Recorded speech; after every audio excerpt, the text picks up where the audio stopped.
Assalamualaikum warahmatullahi wabarakatuh. Hai sedulur semuanya, saudara-saudara semua yang sedang bekerja, ada yang lagi nganggur, ada yang di luar negeri, ada yang di Indonesia, ada yang di mana saja. Sekarang kita akan bikin video tausiah dari Ustadz Danu. Silahkan disimak isi tausiahnya, monggo silakan. Silakan Ustadz, kira-kira apa hubungannya akhlak dengan penyakit dan terutama penyakit kanker yang akan kita bahas pada kesempatan kali ini?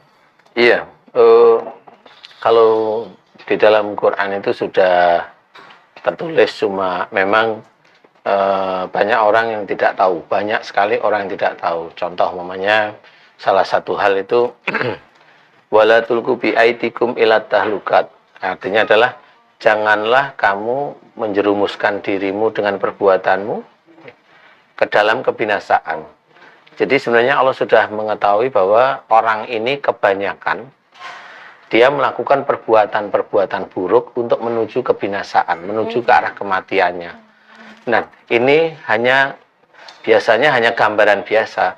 Padahal kalau kita kaitkan dengan ayat yang lain, umpamanya ayatnya punya begini, wa ma asabakum min musibatin fa bima kasabat aydikum. Artinya apa? Dan apa saja musibah yang engkau terima itu disebabkan dari buah tanganmu sendiri. Berarti Allah pun sudah memberikan ilmu kepada kita bahwa musibah yang kita terima, oke, orang bilang itu ujian, betul, tapi ujian bentukannya musibah. Karena ada ujian bentukannya nikmat, kan gitu. Nah, ini yang kita lihat adalah ujian yang bentukannya musibah. Musibah ini dari mana? Allah sudah menceritakan bahwa musibah ini disebabkan dari buah tangan sendiri. Jadi buah tangan sendiri itu berarti ini kalau musibah berarti buah tangan kita yang kita kerjakan ada sesuatu yang tidak baik, sesuatu yang Allah tidak ridho, sesuatu yang melanggar agama. Siapapun orang, Muslim atau belum Muslim, kalau dia melanggar ketentuan yang sudah ditentukan oleh agama, ya, walaupun dia belum Muslim, tapi ketentuan agama ini jelas akan menjadikan orang baik. Ini akan mendapatkan suatu musibah jika perbuatannya kurang baik di hadapan Allah, siapapun orangnya. Nah, yang namanya kanker ini adalah penyakit yang sangat berhubungan sekali dengan amarah, emosi yang bentukannya marah. Dan marah ini bertahap nanti. Kalau dia marahnya itu marah kuat tapi diam terhadap siapa? Umpamanya terhadap temannya umpamanya. Ini bisa aja itu menyebabkan kanker, tetapi kelasnya yang nggak begitu tinggi. Dia bisa, insya Allah bisa sembuh. Kalau dia marah kepada suaminya, bisa aja itu menyebabkan kanker, tapi akan insya Allah kesembuhan itu masih bisa didapatkan, insya Allah. Tapi dengan catatan ya, dengan catatan loh ini. Nah, kalau mamanya marahnya dia dengan orang tua, intensitasnya cukup tinggi kemarahannya, ini yang sulit didapatkan kesembuhan. Apapun obatnya kanker, sehebat apapun, miliaran biayanya juga, kalau saya karena ini pengalaman ya, itu tidak bisa dicapai kalau marahnya dengan orang tua. Marahnya dengan orang tua, tapi dia tidak begitu marah sekali, tapi marah ya. Tidak marah sekali. Bisa sih kelihatannya sembuh, tapi nanti kumat lagi. Kelihatannya sembuh, kumat lagi. Di kemo kelihatannya baik, nanti kumat lagi. Ya seperti itu. Jadi dia sampai nanti akhir hayatnya begitu aja. Begitu aja terus. Karena dia belum mau kembali ke dalam ampunan Allah. Wasyari'u ila maghfiratin min rabbikum. Dan bersegeralah kamu ke dalam ampunan Allah, ini belum dia kerjakan. Jadi kalau seseorang ingin sembuh dari penyakit, atau Allah mengganti dari musibah menjadi sesuatu yang nikmat. Ini dia harus kembali ke jalan Allah. Salah satunya umpamanya dia minta ampun. Kemudian minta ampun gimana yang caranya agar itu kelihatan di hadapan Allah Ta'ala dan kita betul-betul tulus mohon ampunnya. Illal ladina tabu wa aslahu wa bayanu faulaika atubu alaihim. Illal ladina tabu artinya adalah mereka yang telah taubat.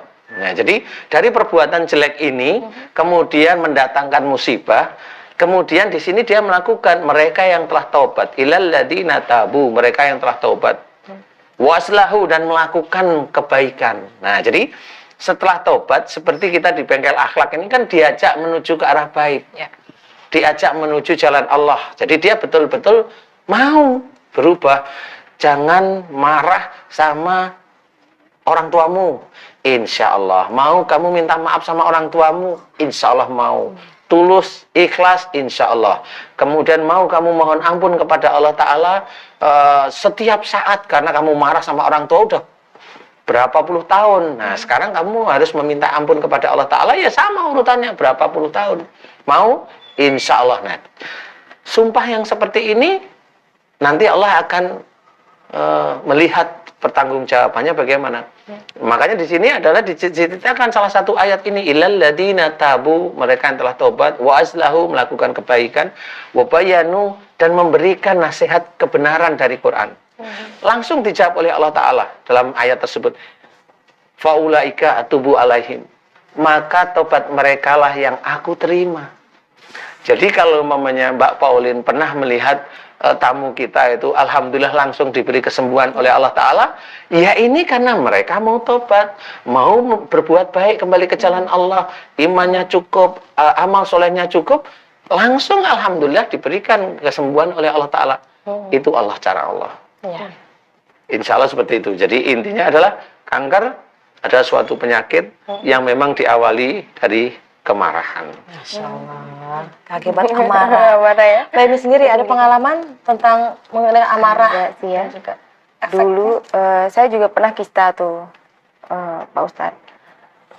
Kemudian apakah saya ada kesalahan? Kemudian saya mungkin ya ada kesalahan sama ibu. Saya pernah minta maaf gitu. Minta maaf, sembuh. Gitu. Alhamdulillah sekarang sembuh kistanya. Tapi ada hal yang memang dulu saya pernah begini, saking saya sayang sama ibu, saya bilang, ya Allah, jangan pernah saya melihat ibu saya sakit, daripada ibu saya sakit, mendingan saya yang sakit deh, gitu. Kan jadi ketika ibu saya mah, saya kena mah juga tuh. Gimana tuh, Ustaz? Iya, memang istilahnya kata-kata seorang muslim itu adalah doa baginya. Jadi kalau mamanya Mbak Elmi mintanya seperti itu, ya Allah akan memberi. Jadi intinya bersumpah yang salah ini juga tidak boleh. Jadi daripada saking sayangnya bilang daripada ibuku mending aku aja yang sakit, itu tidak boleh. Walaupun dengan maksud ingin berkorban untuk orang yang kita sayangi juga, Ustaz, nggak boleh ya? Iya, itu berkorban yang sebenarnya kan berkorban itu tidak seperti itu. Karena nanti Allah akan memberikan orang tua kita itu musibah, itu kan sepatutnya diingatkan musibah ini untuk orang tua kita. Jadi istilahnya umpamanya kan begini nih, ada orang yang nakal, kemudian yang keras dikasih nasihat orang tua, kemudian dia ditabrak mobil. Kan nggak bisa, daripada anak saya ditabrak mobil, mending saya aja, ya Allah, bagi orang tuanya. Ya nggak boleh seperti itu. Karena itu sudah pada tempatnya, ya sudah pada kodratnya Allah itu memberikan. Jadi kalau Mbak Elmi itu berkata seperti itu, ya mohon ampun pada Allah Ta'ala bahwa kata-kata itu memang tidak boleh. Oh, bisa ditarik lagi gitu. Bisa ditarik lagi dengan mohon ampun istilahnya. Dan seperti apa lagi nasihat Ustadz, kita lanjutkan sesaat lagi ya Ustadz ya. Dan juga Mbak Emi, pemirsa, sebelum saya mempersilakan Anda untuk menyaksikan informasi berikut, namun bagi Anda yang ingin mendapatkan nasihat atau berkonsultasi, bisa kirim email ke kami melalui bengkel.akhlak@yahoo.com atau bisa melalui WA di 0819 321 26205. Dan pemirsa, Bengkel Akhlak akan kembali setelah informasi yang berikut ini. Silahkan.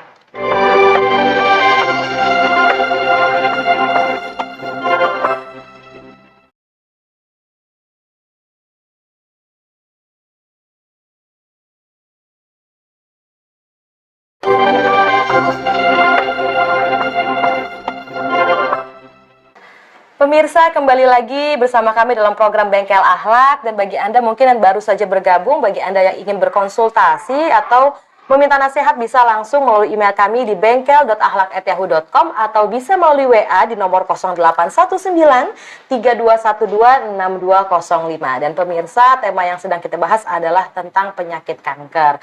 Dan tentunya pada hari ini kita kehadiran dari bintang tamu kita, Mbak Elmira. Tadi sharing nih pemirsa bahwa beliau pernah mengalami sakit kista ya, dan alhamdulillah sekarang sudah sembuh. Iya, alhamdulillah. Nah, Mbak Elmira, kalau di episode sebelumnya nih, Pak Ustadz Danu pernah menyampaikan lebih spesifik nih. Ternyata di kista ini ada bagian-bagiannya dan pengaruhnya terhadap akhlak. Iya. Mungkin Mbak Elmira bisa cerita lebih spesifik sakit kistanya di bagian mana gitu? Ya, di bagian itu apa? Ya. Di ovariumnya. Ovarium. Iya, betul. Kalau di ovarium itu insya Allah kejengkelannya biasanya sama ibu. Karena sel telur itu memang sel ibu istilahnya.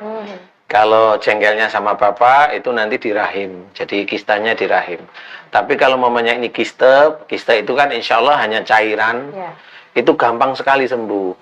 Berarti Mbak Elmi ini jengkelnya sama ibu itu nggak terlalu besar, tapi jengkel. Jengkel, tapi lebih besar sayangnya daripada jengkelnya. Iya. Jadi keluarnya kiste. Kalau jengkelnya lebih besar, naik dia nggak kiste, dia akan jadi tumor. Iya.